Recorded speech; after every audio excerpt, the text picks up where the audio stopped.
Сәлем достар, бүгін сіздерді өзімнің декор және оформление курсымен таныстырып өтейін, және де ол курсыма жеңілдік жасадым, сол жеңілдік бойынша қатысып үлгеріңіздер.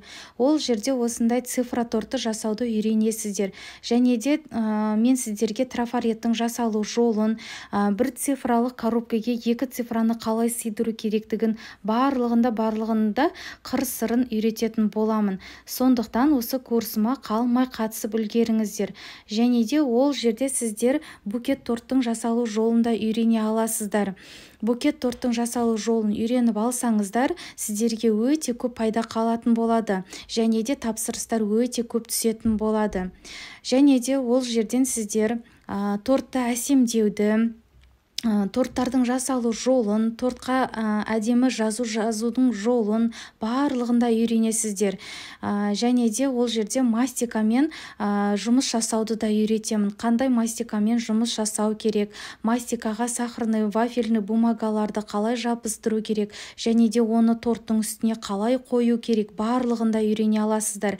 Және де ол курста сіздер екі ярусты тортты жинауды да үйренесіздер.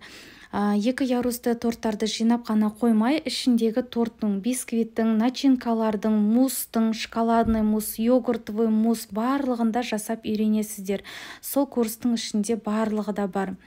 Және де осындай сахарный бумаганы леденциларға жабыстыру керектігінде, қалай сақтау керектігінде барлығында үйретемін. Безенің де жасалу жолын, пряниктің де жасалу жолын үйренесіздер, және де оны қалай сақтау керектігінде үйренесіздер.